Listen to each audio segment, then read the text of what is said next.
podemos empezar.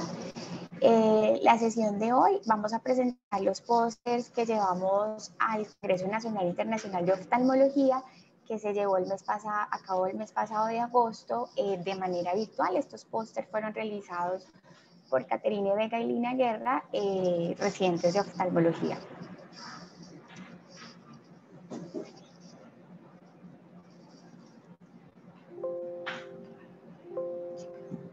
Listo. Entonces, bueno, los dos pósters que vamos a presentar es uno que titulamos Melanoma coroideo de presentación atípica, reporte de caso, con el docente asesor que fue el doctor Ocampo, y el otro póster es una panuveitis bilateral en pacientes con tuberculosis latente, reporte de casos, con el docente asesor la doctora Libreros. Vamos a empezar con el primer póster. El primer póster, como ya dije, lo denominamos melanoma coroideo de presentación atípica y fue un reporte de caso, y este pues es la imagen del póster que se presentó. Entonces, a manera de introducción y para ponernos un poquito en el contexto del melanoma coroideo, recordemos que el melanoma coroideo es un tumor intraocular que es el más frecuente en los adultos y representa alrededor del 3% de todos los melanomas del cuerpo humano. De ese 3% que corresponden a melanomas coroideos o de la uvea, el 90% son específicamente de la coroides, el 6% del cuerpo ciliar y el 4% corresponden a presentación del iris. La edad media de presentación y donde encontramos que se presenta con más frecuencia es hacia los 60 años, con pico hacia los 80 años, y su incidencia y, digamos, potencial maligno aumenta a medida que aumenta la edad. Es muy raro encontrarlo en pacientes jóvenes, alrededor del 0.5 al 1.3% se puede presentar en personas menores de 20 años, entre 21 y 60 alrededor del 50% y mayores de 60 también casi el 50%. Entonces la edad también es un factor muy decisivo para pensar en este diagnóstico. En cuanto a la incidencia entre hombres o mujeres, la literatura describe que es mucho más frecuente en hombres que en mujeres, en una relación del 50% hombres y mujeres del 49%. Los factores de riesgo que están descritos y los que realmente tienen, digamos, una asociación y una evidencia fuerte para el desarrollo de melanoma uveal son la exposición a rayos ultravioleta y la exposición a la soldadura, son un factor ocupacional, y claramente la asociación con la oculodermatomelanocitosis o el nevus de Gota. También están definidos otros factores de riesgo como la piel clara, los ojos claros, y los factores genéticos como mutaciones del gen GNAQ o GN11, monosomías de lesiones o ganancias de genes. La presentación clínica es muy variable y esto lo vamos a tener de acuerdo al grado de compromiso que el paciente llegue en el momento de la consulta. Entonces el paciente puede presentar desde visión borrosa, simplemente cambios en la agudeza visual, fotopsias, pérdidas en el campo visual, dolores, por ejemplo, cuando ya son presentaciones mucho más avanzadas con glaucomas neovasculares secundarios o metamorfopsias. En cuanto a los signos clínicos en el examen oftalmológico, en general, y son solamente generalidades, podemos encontrar unos signos o una presentación que puede ser pigmentada, que es donde típicamente vamos a encontrar el nevus coroideo con una lesión hiperpigmentada, que es la mayoría de la presentación en el 55%, pero podemos encontrar unas lesiones no pigmentadas o amelanóticas en el 15%. Podemos encontrar unas presentaciones mixtas en el 30%. Entonces, en esta fotografía, a mano derecha, vemos en la imagen de arriba una lesión no pigmentada o amelanótica en contraste con la de abajo, pues que tiene pigmento y sería pues melanótica. En la configuración también es variable, pero digamos que la configuración típica del melanoma coroideo pues es en forma de domo, y se puede visualizar en el 75% de los pacientes. También esto se presenta cuando rompe la membrana de Bruch e invade el espacio subretinal. También podemos encontrar entonces la presentación como novo en el 20% y podemos encontrar una presentación como un melanoma, perdón, coroideo difuso en el 5% de los pacientes, y el melanoma coroideo difuso se va a presentar como una lesión plana que fácilmente se puede confundir con un nevus melanómico. Aquí en la imagen de la derecha, arriba a la izquierda, perdón, en esta imagen B, vemos la presentación típica como en champiñón o en hongo. En la imagen D vemos el difuso, que es una lesión predominantemente plana. Y en estas imágenes de abajo vemos pues unos más avanzados, donde ya tenemos líquido subretinal y desprendimiento seroso asociado. Bueno, el diagnóstico se basa en una evaluación detallada del fondo de ojo, específicamente en los hallazgos clínicos, y recordemos que el hallazgo y la sospecha diagnóstica se hace desde la clínica. Sin embargo, podemos hacer y se debe hacer una caracterización de la lesión con ecografía ocular, OCT y angiografía fluoresceínica. Es muy importante siempre tener en cuenta en las lesiones pigmentadas, como todos sabemos, en el fondo de ojo, tener en cuenta esta mnemotecnia que tenemos, que es to find small ocular melanoma, donde tenemos características clínicas hacia el fondo de ojo, pero también tenemos unas características que debemos determinar con ayudas diagnósticas como la ecografía ocular. En cuanto al pronóstico, pues el crecimiento del tumor es el factor pronóstico más importante para el potencial maligno de la lesión, y tener una lesión que tenga un mayor grosor y un mayor diámetro inicial, con pigmento naranja, con ausencia de drusas o con ausencia de cambios adyacentes, pues le da un mayor factor de riesgo al tumor. Y como vemos en esta tabla, en este estudio se determinó que los pacientes que tenían un diámetro de la lesión tumoral por encima de 8 milímetros, pues tenían un menor porcentaje de supervivencia a los 5 años, versus los que tenían un tumor más pequeño de menos de 3 milímetros, una supervivencia a 5 años del 84%. En cuanto al tratamiento, pues el tratamiento, esto son solamente generalidades para recordar, debemos clasificar el tumor según su tamaño y según sus dimensiones, y en general para los melanomas menores a 3 milímetros y que tengan una ubicación posterior, pues tenemos varias opciones como fotocoagulación láser, terapia fotodinámica, braquiterapia, gamma knife, termoterapia transpupilar o resección quirúrgica o enucleación, dependiendo del compromiso.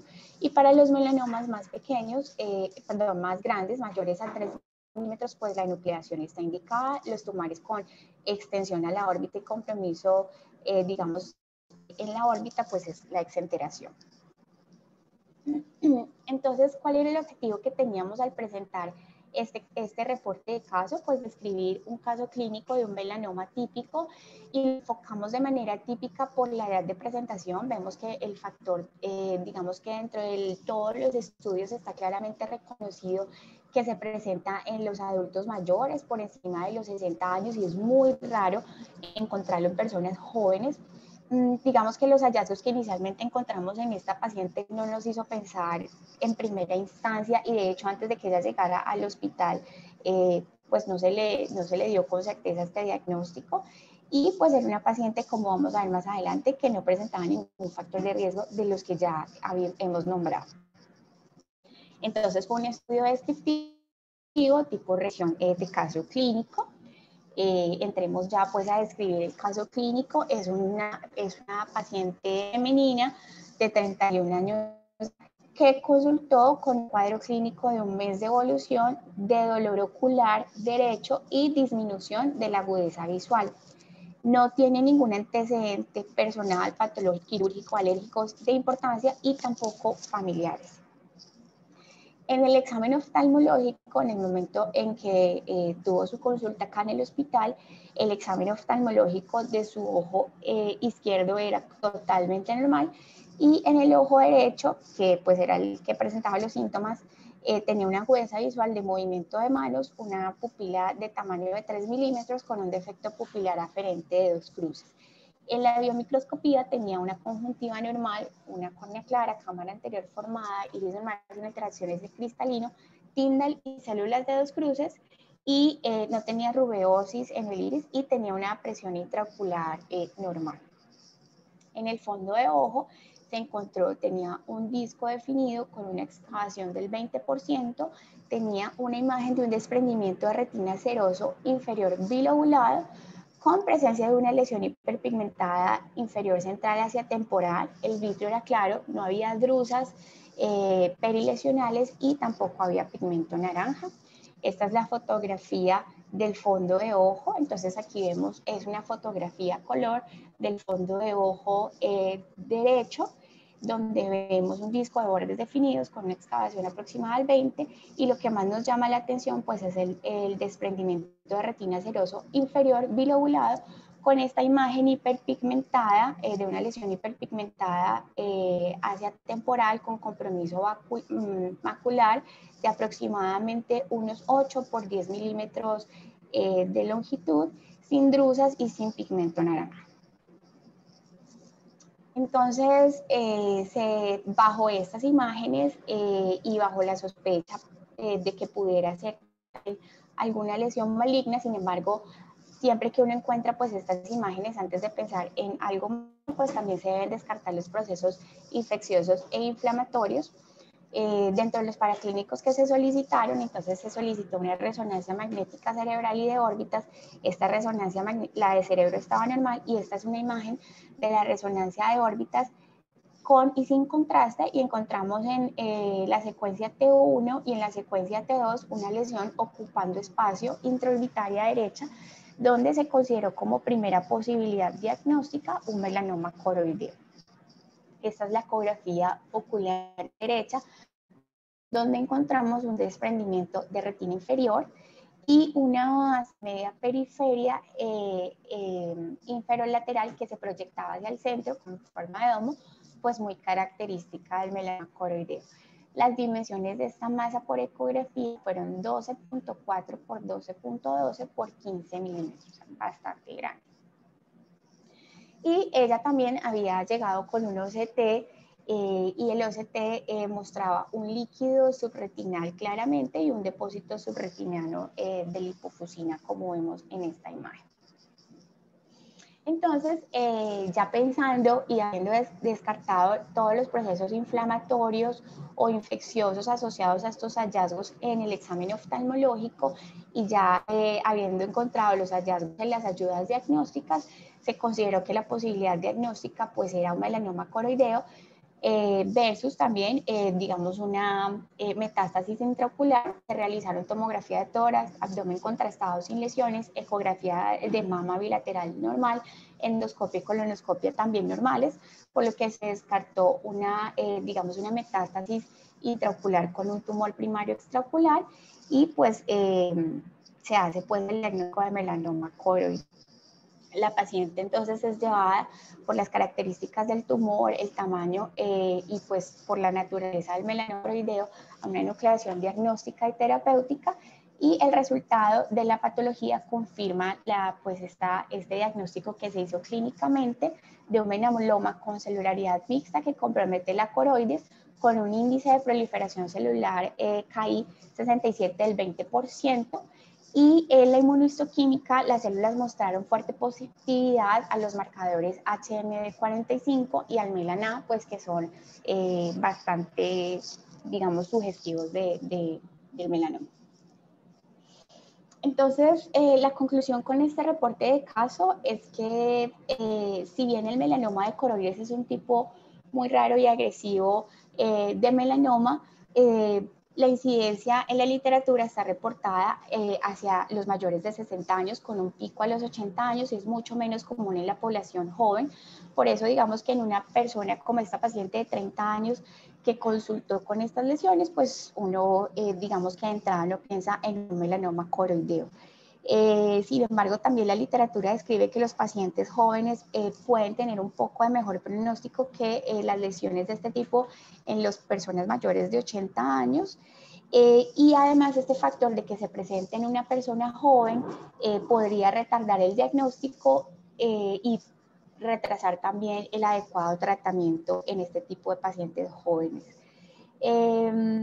Por eso siempre es muy importante tener la sospecha clínica, hacer todos los estudios adecuados y, como ya dije, después de descartar otro tipo de patologías, si tenemos la duda, entonces las ayudas diagnósticas también son una fuerte, digamos, factores que puede determinar y lograr pues un diagnóstico oportuno, como se logró hacer en el caso de esta paciente. A pesar de tener un control local efectivo, recordemos que esto también es muy importante, es una de las conclusiones de nuestro póster, hasta el 50% de los pacientes pueden desarrollar metástasis. Por eso no solamente uno debe lograr un control efectivo, sino que estos pacientes deben entrar a un protocolo de seguimiento, incluso a más de 15 años después del diagnóstico inicial, se pueden presentar las metástasis locales contralaterales o al resto del cuerpo. Y se recomienda entonces un manejo multidisciplinario y seguimiento a largo plazo de todos estos pacientes. Bueno, el siguiente póster que presentamos es un caso de una paunuveitis en paciente con tuberculosis latente. También fue un reporte de caso. Esta es la imagen de nuestro póster. De nuevo, para contextualizarnos y a manera de introducción, entonces recordar que la tuberculosis es una infección crónica progresiva y granulomatosa causada por el Mycobacterium tuberculosis. Afecta generalmente los pulmones, pero sabemos que también puede presentar cualquier parte del organismo, específicamente el sistema cardiovascular, el sistema musculoesquelético, el tracto gastrointestinal, el tracto genitourinario, el sistema nervioso central, la piel y los ojos. Cuando afecta a los ojos, la prevalencia de la tuberculosis intraocular varía y puede variar desde el 1% en los pacientes que tienen una tuberculosis pulmonar activa hasta más del 20% en aquellos pacientes que tienen una infección tuberculosa extrapulmonar. Esta incidencia también puede variar de acuerdo a la región geográfica donde se encuentre el paciente. Y la uveitis posterior es la presentación clínica más común de la tuberculosis intraocular. El sitio de preferencia de afectación pues es la coroides, pero podemos encontrar otros cambios como vasculitis retiniana que se pueden presentar con o sin coroiditis asociada y afectación del nervio óptico. La incidencia, como dije, también puede variar mucho de acuerdo a la región donde nos encontremos. Puede variar desde el 6.9 al 23% en Japón y en Asia, que corresponden a todos los pacientes con uveitis. En India, que es un país endémico de tuberculosis, puede ser la causa del 5.6 al 10.1% de los casos de uveitis, y en Estados Unidos, con mucha menor incidencia, correspondería al 0.6 de porcentaje de casos de uveitis. En cuanto a la patogénesis, digamos que la mayoría de los casos pueden darse por una infección directa. Sin embargo, está descrito que una reactivación de una micobacteria latente es la principal causa de tuberculosis activa pulmonar y extrapulmonar en adultos con pues, infección tuberculosa activa. La respuesta inmunitaria también es un factor muy importante en estos pacientes y que también hace parte de todo el daño y todas las lesiones intraoculares y sistémicas que se pueden presentar, y esto está asociado, como sabemos, a una respuesta de hipersensibilidad retardada a los antígenos micobacterianos. La siembra hematógena desde el pulmón hacia otros lugares y la reactivación de las lesiones latentes pues es una de las principales causas, como ya dije.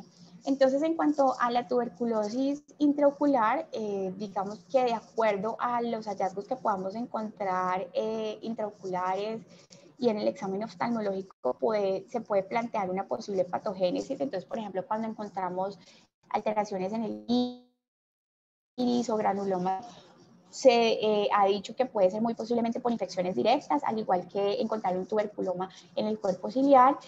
Pero cuando encontramos, por ejemplo, vasculitis retinal o coroiditis, es una patogénesis mucho más inmunomediada.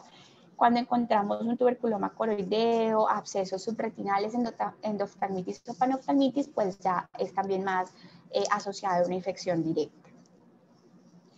En cuanto al diagnóstico, digamos que no existe un consenso como tal, y ya lo hemos visto en varias revisiones, y a veces es muy difícil poder documentar o aislar el microorganismo en los cultivos o en las muestras de humor acuoso o humor vítreo, pero se han hecho como unas definiciones de caso. Entonces el caso definitivo confirmado es un paciente con inflamación intraocular clínica, sugestivo de tuberculosis ocular, más una documentación en cultivos o histopatología en humor vítreo o en humor acuoso. El caso presuntivo es un paciente que tiene una inflamación intraocular o clínica sugestiva de TBC ocular.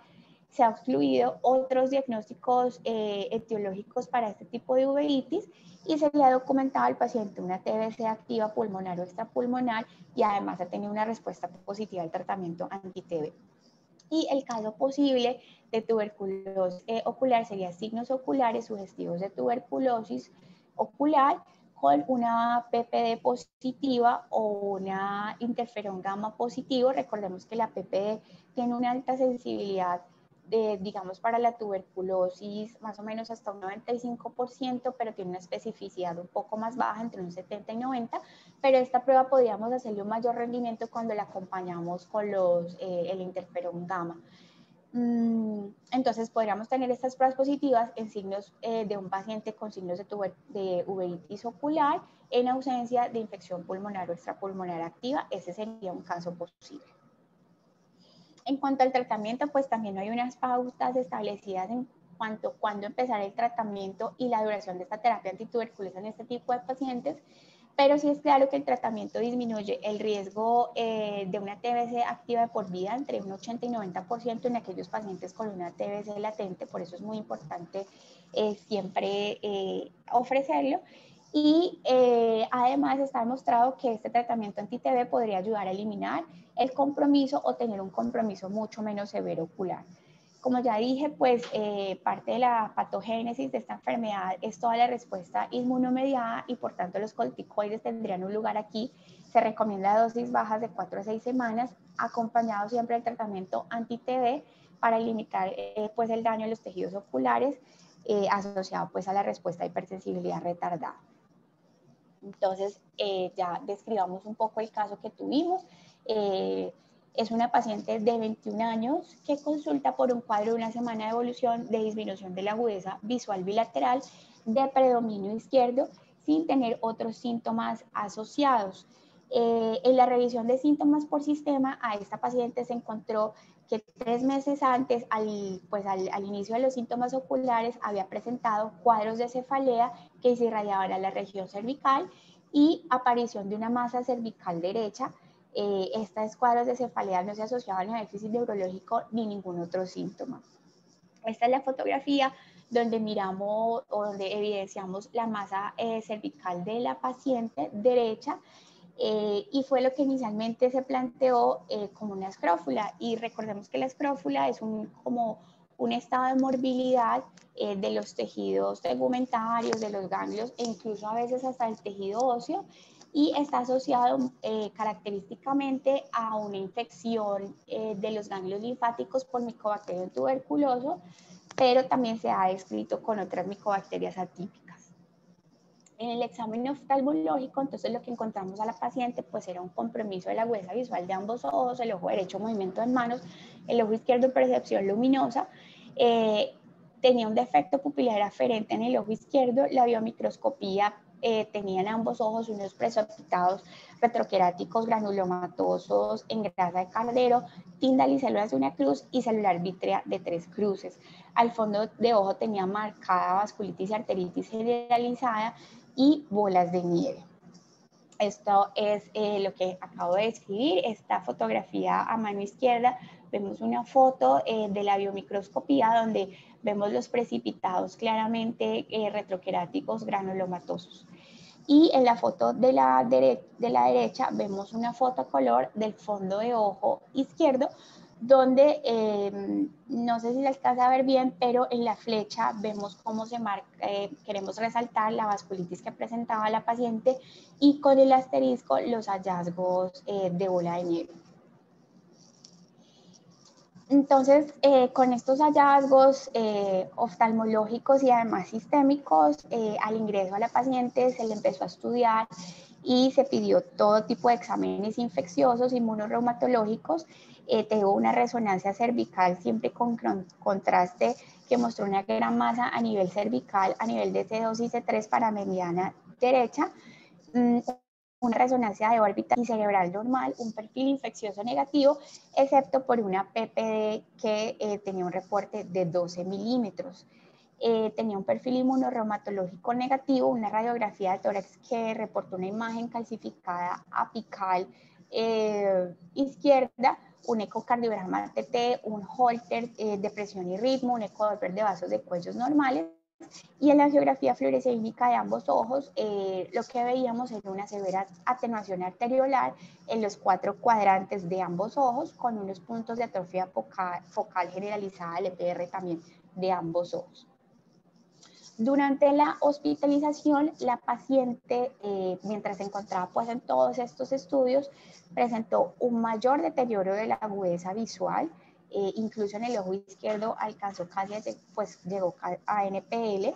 Entonces, reumatología, bajo todos estos estudios que ya se habían hecho, decidió iniciar unos pulsos de esteroides endovenosos de metilprednisolona por 5 días, seguido por prednisolona oral y además inmunosupresores o inmunomoduladores como ciclosporina y metotrexate. Por parte de infectología, se consideró una posible tuberculosis latente, pues debido al hallazgo imaginológico y de la calcificación del látex y asociado a la PPD positiva. Y como ya estaba recibiendo inmunosupresores, además, se decidió empezar el tratamiento antituberculoso. Se descartó además sarcoidosis. Entonces, bueno, y como dato pues ya posterior, esto no lo teníamos en nuestro póster, pero como dato posterior, la paciente después del inicio de los esteroides y los antituberculosos mejoró claramente su agudeza visual y la masa cervical involucionó y se desapareció. Bueno, a manera de conclusión, entonces, con este caso, lo que queríamos traer o resaltar es que la uveitis tuberculosa es una enfermedad muy poco frecuente, pero que siempre debemos tenerla en pacientes, digamos, con unos hallazgos sugestivos. Debido a la falta de criterio de diagnósticos estandarizados y a veces la dificultad para confirmar por métodos de laboratorio o aislar el microorganismo en los líquidos intraoculares, digamos que la clínica es lo más importante y tener la sospecha diagnóstica también es lo más importante. En este tipo de pacientes, la terapia antituberculosa siempre combinada con corticosteroides sistémicos, por lo que ya hemos nombrado, induce a la resolución de la inflamación y a la mejoría del cuadro intraocular. Y bueno, gracias.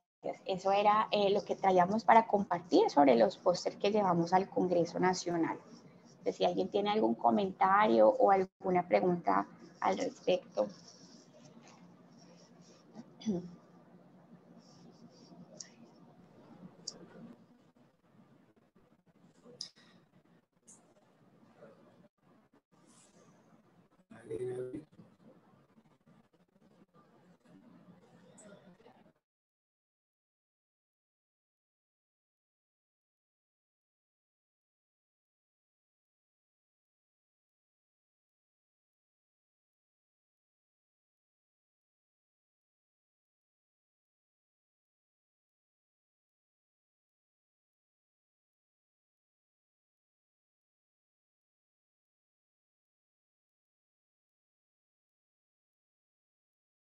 Estoy aquí. Sí. Kate, muchas gracias por tu presentación, por ambas. Estaba comentando que estaba silenciado, aquí la doctora me acabó de acercar en la cuenta, que veo que el doctor Corral está en el grupo de hoy. Nos encantaría saber un poquito su opinión acerca de la segunda presentación de tuberculosis. Y esperábamos que Caro estuviera presente porque el primer caso se presentó aquí en Junta Médica y al principio nos despistamos inclusive con la doctora Alarcón. Pensábamos que no era un melanoma, pero pues obviamente ese es el mensaje que queríamos llevar con esta presentación, es que a pesar de que la evidencia muestre algo, hay que estar totalmente seguros, sobre todo en un caso de estos tan radical, donde al paciente se le va a realizar algo que no tiene reversa y es nuclear el ojo, pero si no se nuclea y pensamos que no es, pues pone en riesgo la vida del paciente. Y por eso queríamos traer este caso. qué lástima que Carito no esté acá, pero nuestro doctor Corral todavía está acompañándonos para que nos ilustre un poquito más sobre el caso de tuberculosis. Bueno, buenos días a todos, ¿cómo están? Sí. Te veo enmascarado. Gané Enmascarado. puntos con el infectólogo. Sí, total, la cosa sigue para arriba. No, nosotros actualmente, pues vamos a partir de lo que es la tuberculosis latente. Nosotros estamos viendo más o menos un 12-14% de tuberculosis latente en los pacientes que hacemos seguimiento y como dijo la doctora, en este momento hay un esquema terapéutico que nosotros llamamos profilaxis prolongada, más bien, que es que cuando tenemos tuberculosis latente, o sea que no hay confirmación de la micobacteria, pero que el paciente tiene factores de riesgo, como inmunosupresión, como psoriasis, uso de esteroides, drogas inmunosupresivas, VIH y PPDs positivos, entonces generalmente estos pacientes reciben un tratamiento que consideramos profiláctico prolongado, que es el uso de isoniazida, básicamente por entre 6 y 9 meses, dependiendo de cada caso. En el caso del estudio de las uveitis, pues siempre generalmente lo que hacemos cuando recibimos el paciente, el diagnóstico diferencial de tuberculosis, entonces utilizamos siempre lo que ya digo, o sea, hacemos una radiografía de tórax, es fundamental, la historia clínica completa del paciente, la radiografía de tórax, el PPD, y últimamente mucho el uso del gamma interferón. Tenemos un poquito de problemas con la petición del gamma interferón porque como saben que es una prueba que no está en el POS, entonces a veces los pacientes por recursos propios pues no lo pueden hacer y generalmente las EPS no lo utilizan, pero yo creo que es mandatorio. También hay que comentar que dentro de lo que se puede hacer hablando específicamente del ojo, pues también hay en este momento que hay tanto RT-PCR, hay RT-PCR para micobacterias en secreciones oculares. O sea que hace parte también cuando uno lo puede hacer para hacer ayudarse en el proceso diagnóstico de estos pacientes. Hay una serie pues, de PCRs que podemos hacer, toxoplasma, tuberculosis, citomegalovirus, VIH, dentro de los que, sí, hepatitis B, hepatitis C, dentro de los que me acuerdo en este momento. Y desde el punto de vista de la paciente que presentaron, no sé, me llamó la atención dos cosas. Uno es si hubo biopsia al ganglio. Doctor, es que cuando se iba a hacer la biopsia ya por TAC, ella ya estaba recibiendo esteroides y anti-TB y desapareció la biopsia, le desapareció la masa. Entonces ya no sé, yo no había tejido para biopsiar. Eso, entonces me llamó la atención que si hubiese utilizado tanta inmunosupresión en una paciente con una lesión ganglionar, porque generalmente pues en la recomendación que hacemos nosotros cuando tenemos esto, las dos causas más frecuentes en nuestro medio de masas ganglionares son la tuberculosis y los linfomas, y en tercer lugar la toxoplasmosis ganglionar. Entonces generalmente nosotros lo que hacemos es remitir al paciente rápidamente para una biopsia ganglionar para poder hacer el diagnóstico diferencial. Porque pues son manejos completamente diferentes. Entonces me llamó mucho la atención que hubieran iniciado una terapia inmunosupresora bastante agresiva sin un diagnóstico histológico de esta paciente. El que tenga una masa ganglionar y un PPD positivo y los hallazgos oculares que tú planteas, pues hacen muy probable el diagnóstico de tuberculosis, lógicamente. Y en estos casos, pues el tratamiento ya no sería como una profilaxis prolongada, sino un tratamiento completo. Se utiliza un tratamiento en tuberculosis ocular igual al que utilizamos para los otros sistemas, o sea, es un esquema de 4 medicamentos, lo que llamamos 4x2, 2x4, o sea, se utilizan 4 medicamentos por los primeros 2 meses y luego 2 medicamentos por los siguientes 4 meses. Si el paciente tiene algún estado de inmunosupresión, entonces generalmente la terapia se prolonga hasta los 8 o 9 meses. Pero esa es básicamente la aproximación. Vemos, como tú mencionaste realmente, muy poquita tuberculosis ocular, o sea, los casos son muy contados. Y el tratamiento es como les digo, básicamente, pero sí vemos mucha TBC latente, entonces sí hay mucha profilaxis prolongada, tratamiento prolongado con isoniazida, entonces posiblemente eso también ha hecho que la prevalencia de tuberculosis en los diferentes sistemas orgánicos haya disminuido tanto en Colombia como en el mundo entero, ¿no? Gracias. Doctor Corral, muchísimas gracias. Entonces, de acuerdo a su comentario que amplía la presentación de Kate, un mensaje para los residentes y para los estudiantes es: uveitis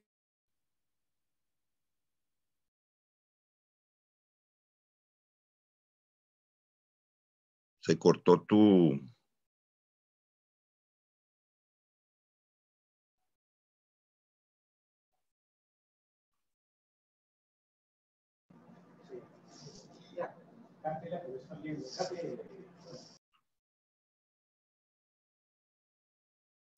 la pregunta. Estamos escuchando al doctor Ocampo, le está haciendo una intervención, pero creemos que no se está escuchando. No lo escuchamos. El doctor Ocampo lo que quería decir era que, pues, como transmitir el mensaje pues, a nosotros los residentes y a los estudiantes es que, si bien la tuberculosis intraocular pues es una entidad anormal, siempre que tengamos o poco frecuente, corrijo, siempre que tengamos un paciente con un diagnóstico de una TBC latente o una TBC activa, pues siempre hacer una evaluación integral del paciente, pues en aras de diagnosticar o detectar algunas anormalidades asociadas, en este caso, pues en esta paciente con una uveitis secundaria a la tuberculosis.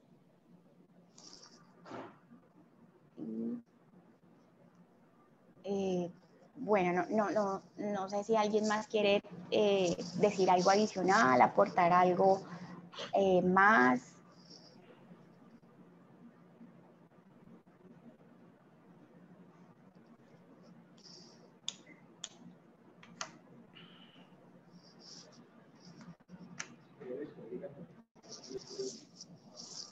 Bueno, listo. Si nadie tiene pues ningún otro aporte adicional, pues creo que damos por terminada la sesión. Muchas gracias a todos, muchas gracias por la asistencia y muchas gracias a todos por los aportes. Doctora Vega, muchísimas gracias por su presentación. Mucho gusto, Ángela Barona, directora médica. Doctor Corral, me place saludarlo nuevamente y escucharlo. Un abrazo, Angelita, un abrazo.